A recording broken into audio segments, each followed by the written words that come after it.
Engineering కాలేజీల్లో వసతుల ఆధారంగానే ఫీజులు నిర్ణయించాలని ప్రభుత్వం భావిస్తోంది. గత విజిలెన్స్ నివేదికపై స్టడీ చేసేందుకు కమిటీని నియమించాలని డిసైడ్ అయింది. మరోవైపు ఇంజనీరింగ్ కౌన్సిలింగ్ షెడ్యూల్ విడుదలైంది. 3 విడతల్లో ప్రక్రియ చేపట్టాలని ఉన్నత విద్యామండలి నిర్ణయించింది. రేపటి నుంచి జూలై 7 వరకు స్లాట్ బుకింగ్ అవకాశం ఇచ్చారు. జూలై 14, 15వ తేదీల్లో సీట్లు కేటాయించనున్నారు. రాష్ట్రంలో ఇంజనీరింగ్ కౌన్సిలింగ్ షెడ్యూల్ విడుదలైంది. మొత్తం 3 విడతల్లో ఈ ప్రక్రియ నిర్వహించనున్నారు. రేపటి నుంచి జూలై 7 వరకు స్లాట్ బుకింగ్స్ కు ఛాన్స్ ఇచ్చారు.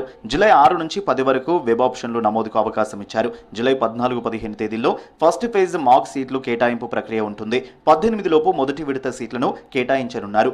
జూలై 25 నుంచి ఆగస్టు 3 వరకు సెకండ్ ఫేజ్, ఆగస్టు 5 నుంచి 14 వరకు ఫైనల్ ఫేజ్ కౌన్సిలింగ్ నిర్వహించనున్నారు.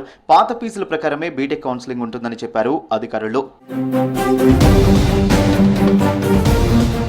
మరోవైపు ఇంజనీరింగ్ కాలేజీల్లో ఫీజుల నిర్ణయంపై హేతుబద్ధమైన నిర్ణయం తీసుకోవాలని రాష్ట్ర ప్రభుత్వం యోచిస్తోంది. ఆయా కాలేజీల్లో బోధన సిబ్బంది, బోధన స్థాయి, కాలేజీల్లో ల్యాబులు, భవనాలు, ఇతర వసతులపై క్షుణ్ణంగా పరిశీలించి నిర్ణయం తీసుకోవాలని ప్రభుత్వం యోచిస్తోంది. ఏఐ వంటి కోర్సులు సాంకేతిక రంగంపై బలమైన ప్రభావం చూపుతున్న తరుణంలో కీలక మార్పులు తీసుకురావాలని భావిస్తోంది రేవంత్ సర్కార్.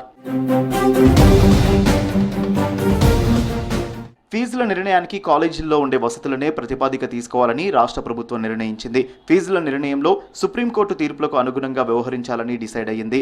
గతంలో విజిలెన్స్, ఎన్ఫోర్స్మెంట్ నివేదికపై స్టడీ చేసేందుకు కమిటీ నియమించాలని ప్రభుత్వం నిర్ణయించింది. ఇంజనీరింగ్ కాలేజీల్లో కౌన్సిలింగ్ ప్రక్రియను వేగంగా పూర్తి చేయాలని అధికారులను ఆదేశించారు రేవంత్ రెడ్డి.